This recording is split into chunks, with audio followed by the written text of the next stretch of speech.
Assalamualaikum warahmatullahi wabarakatuh. Sahabat yang dirahmati Allah Subhanahu wa Ta'ala, pada kesempatan kali ini Era Khalifah akan mengisahkan kisah isyarat mimpi ibunda di balik kesuksesan Imam Asy-Syafi'i.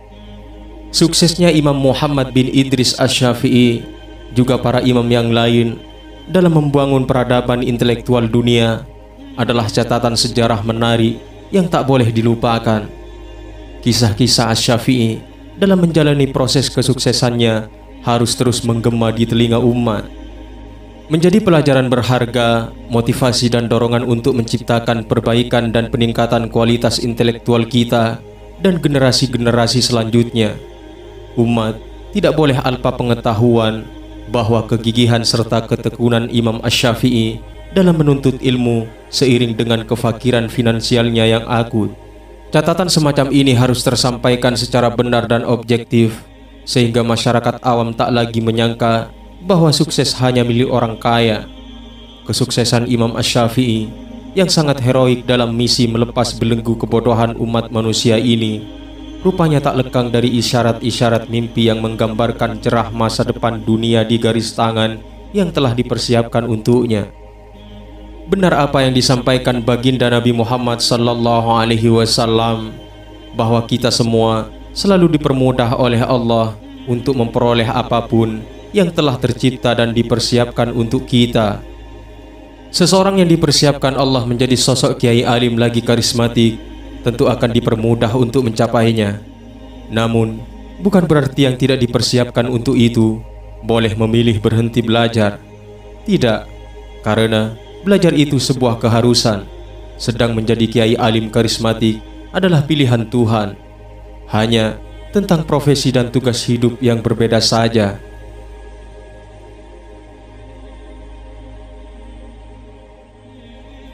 Imam Muhammad bin Abdul Hakam pernah meriwayatkan cerita tentang mimpi Fatimah binti Ubaidillah al-Azdiyah, ibunda Imam Muhammad bin Idris Asy-Syafi'i, bahwa dahulu saat tengah mengandung Asy-Syafi'i bermimpi melihat bintang terbesar ataupun mustari.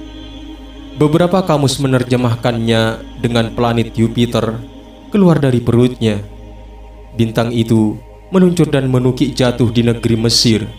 Kemudian pecahan-pecahannya terlempar ke seluruh penjuru dunia. Melihat kejadian aneh itu dalam mimpinya tentu menimbulkan kecemasan luar biasa. Hingga akhirnya istri kinasih Syekh Idris yang terkenal warok itu bertanya kepada banyak pakar tafsir mimpi ihwal makna dari apa yang dilihatnya itu.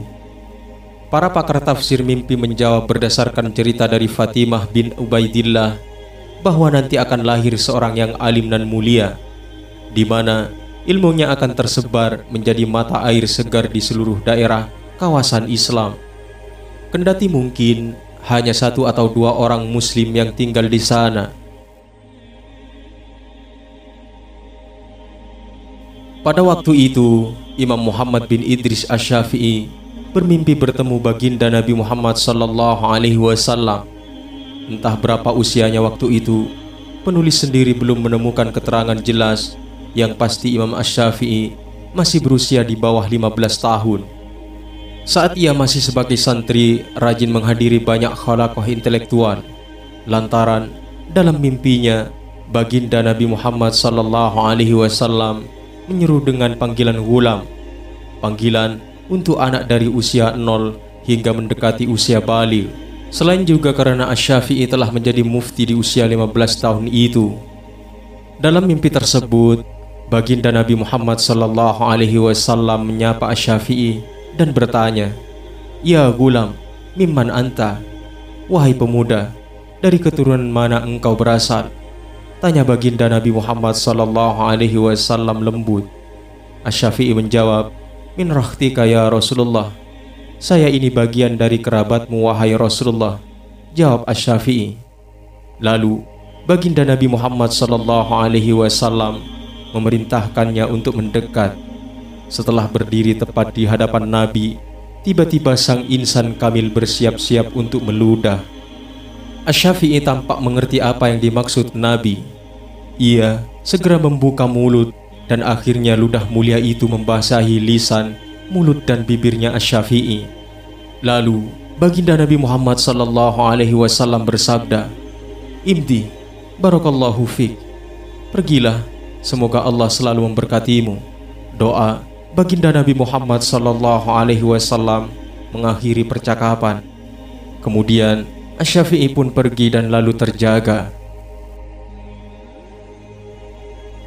Pada suatu saat, Imam Asy-Syafi'i sendiri berkisah perihal dirinya yang pernah bermimpi bertemu Imam Ali bin Abi Thalib karramallahu wajhah.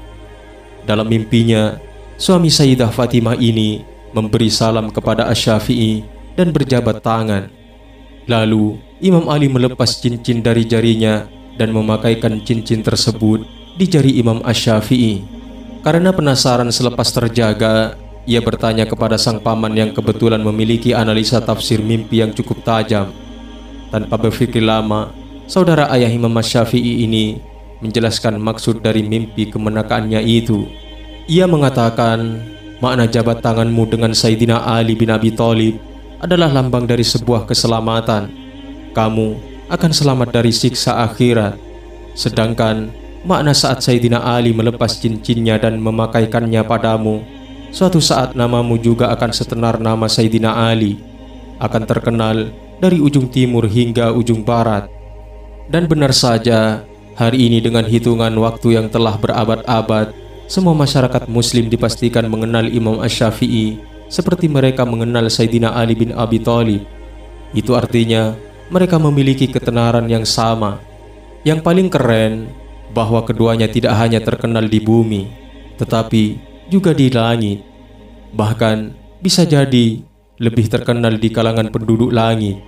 Hal terpenting yang mesti dicatat juga, khususnya terkait mimpi Asy-Syafi'i saat mulut, lisan dan bibirnya basah oleh ludah mulia baginda Nabi Muhammad SAW, adalah bahwa kejadian yang serupa bisa saja terjadi dalam kehidupan nyata saat terjaga. Kendati mungkin tidak harus langsung dari baginda Nabi Muhammad SAW, melainkan dari para pewarisnya, para kiai dan ibu nyai, para habib, sekalian tuan guru, ustadz yang difasilitasi spiritual yang tinggi, sehingga mereka semua diberi izin oleh Allah untuk melakukan hal yang sama seperti yang dilakukan baginda Nabi Muhammad SAW dalam mimpi Imam Asy-Syafi'i. Semoga bermanfaat. Wallahu a'lam bishawab. Assalamualaikum warahmatullahi wabarakatuh.